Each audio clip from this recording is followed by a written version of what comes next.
Awesome. Hey, everybody. I am so incredibly excited to be here with my friend Cassie. We have a awesome, really fascinating episode of our Coast to Coast lifestyles today. We are going to be talking about our housing market differences, which honestly is pretty much the whole reason why she and I decided to do this in the first place, because we met a while back. Just we were speakers on a panel and we just hit it off. And every time we chat, we're like, hey, here's this fun little thing about my market. Tell me about yours. And so it really kind of spurred us wanting to do this whole thing. And I'm so excited to get started with this. And like, our markets are so fun to talk about.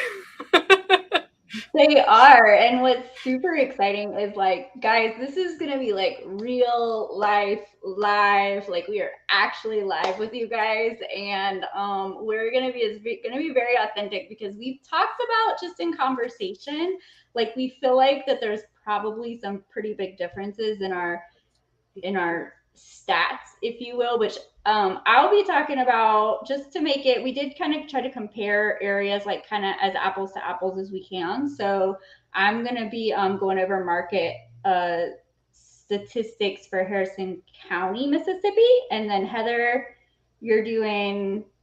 Yep. I'm doing basically Seattle's east side. So as far as like square miles go, we're roughly equivalent in size. Right. But yeah, Seattle's east side and Washington. Awesome. So yeah, that's going to be super exciting. So are we just going to like jump right in? I guess so. Okay.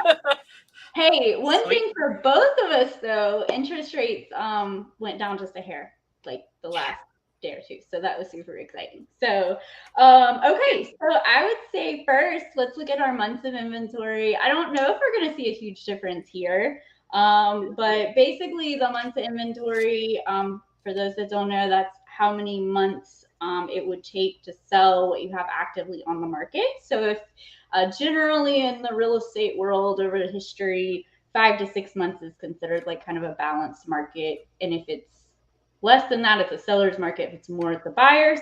So we kind of like before we got on air, we wrote our stuff down, but we did not share with each other. So this is going to be a surprise for both of us and all of you guys. So all right, Heather, ready with your months of inventory? Oh, that's a big difference. 5. Oh man, yeah, we have a month and a half of inventory on Seattle's east side. Insane. So I feel like it must be real rough to be a buyer over there, huh? Right now. You know, it's we have our ebbs and flows. We definitely got up to like over 2 at one point, which for us, like we kind of talked about before we went live, like the COVID market kind of changed like how we viewed months of inventory. So we have like a good chunk of buyers that still have the advantage, but then we also have like this interesting chunk of sellers who definitely have the advantage. So it's definitely really fascinating. Yeah, we could do a whole live about that, but that might. Oh yeah. Yeah. All right, what are we looking at next? How about we do the average cumulative days on market, which for those who don't know, essentially is the total amount of time that your home is actively on the market. Right. So yeah, it's the best layman terms way of describing it. Yeah. But yeah, so it's our average for that. You ready? Yes. I'm so excited for this. All right, 1, 2, 3. 20. Ooh. 53. So honestly, I would say it is surprising that there's a pretty big difference, but I think that actually really makes sense with what we just looked at. Like, because mine's about double, and we've got about double the amount of inventory. So I think like that's actually pretty consistent. I would have been surprised about that, but since we looked at the inventory, I think that's pretty much what I was expecting. So your houses are selling quick. Yep, makes sense. Right. How about, okay, speaking of quick, so if it's what it actually sold to as compared to its original list price. So it's a little bit different than like what it sold if there's price reductions and things. But what people originally put it out there in the market at, what did it sell for? Yeah. Ready? So you're talking percentage, right? Just to confirm. Percentage, yes. Yeah. All right. Cool. Here we go. Yeah. Ooh, pretty close. All right. Hi. You got some hot 99 to 94.3. Okay, so I think all right, tell us about our next one. Okay, so this is, of all of them, this is the one I am most excited to do because this has been like the center of most of our conversations has been the median sales price for our areas. Like we've literally, what was it, last week that we called each other and we're like, hey, you never believe this house I'm walking in right now, and like what the price point is and what I'm looking at. We know it's going to be drastically different. We do know that. But we have purposely kept this information secret from each other for this moment. So let's do it. All right. So median sales price. 1, 2. You ready? Go. 3. Oops. Oh my God.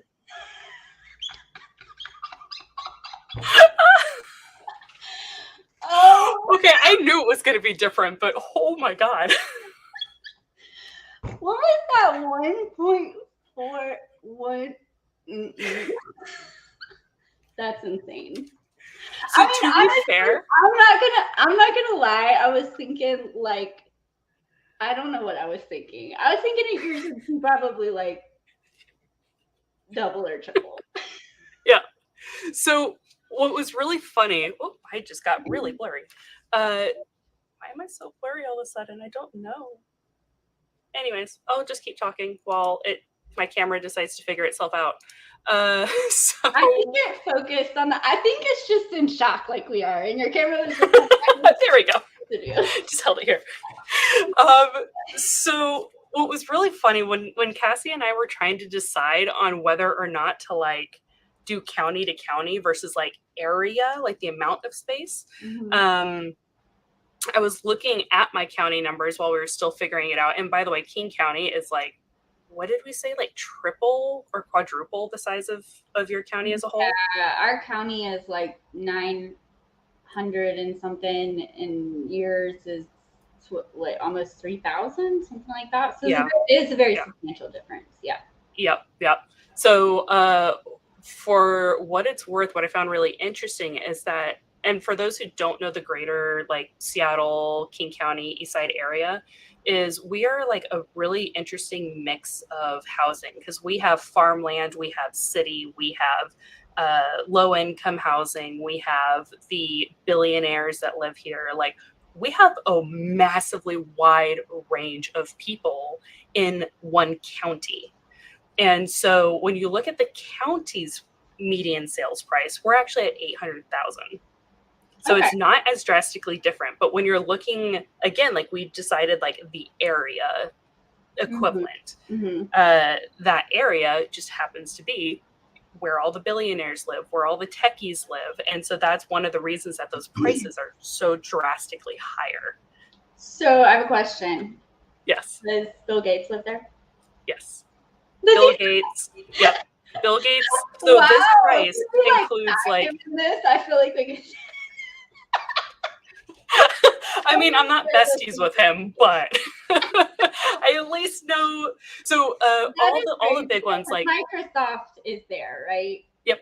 Yeah. Microsoft and Amazon are both headquartered here. So Bezos lives here, and he and Bill Gates actually live in the same community.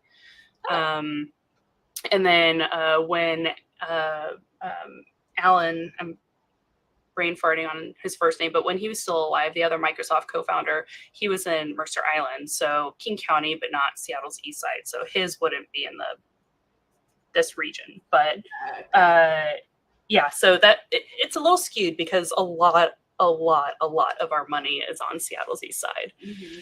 But it still makes it a really funny number to look at. We're literally $1.2 million different in our median sales price. Yeah. It just blows my mind. Can you buy like anything for my median sales price? Can you buy anything for 250,000? You think? I mean, we won't go deep with it, but just off the top of your head, if I said, Heather, Yeah. buy me a $250,000 house, would you be like, probably not? In our entire MLS or in my area? In your area. No. You might be able to find a condo. Yeah. Maybe small little condo, like or something. Yeah. off the path. Like, but even then, I doubt you could get it for 250. It would probably be like 350 or above. Gotcha. Well, we'll dig into that deeper on our further episodes. So I'm curious, like, I know we didn't really have a comparative, but like, I just wanted to give you my median price per square foot, and you have something close, right? Yeah, I have the average price per square foot in my stats. Our last reveal here. So let's just see what this is. Because, I mean, maybe the difference is that your houses are just a lot bigger than ours. Yeah. All right. So you ready? Yeah. Let's go. Oops. There we go. Okay. That's not it. It's not. Houses are just much. Oh my god. Okay, well, we're gonna dig into this deeper on our further episodes. We're also gonna talk about what Heather like, different things to do, different entertainment industry. Veterans Day is coming up, so talk about maybe some of our military presence and things like that. So we got lots and lots of fun stuff. I don't know if we could ever, like, at least for nerds like me, I don't know if we could ever do one as fun as this one, but we're gonna do our best to try. Yeah. No, we both love nerding out about stats, and then our areas are just so drastically different when it comes to things to do, military presence. Just the topography is different. It's just it's really, really cool looking at such drastically different markets and comparing them together. So I am incredibly excited to see kind of what the future holds for this new thing we're doing. Yeah, me too. So we will see you guys all next week. Sounds good.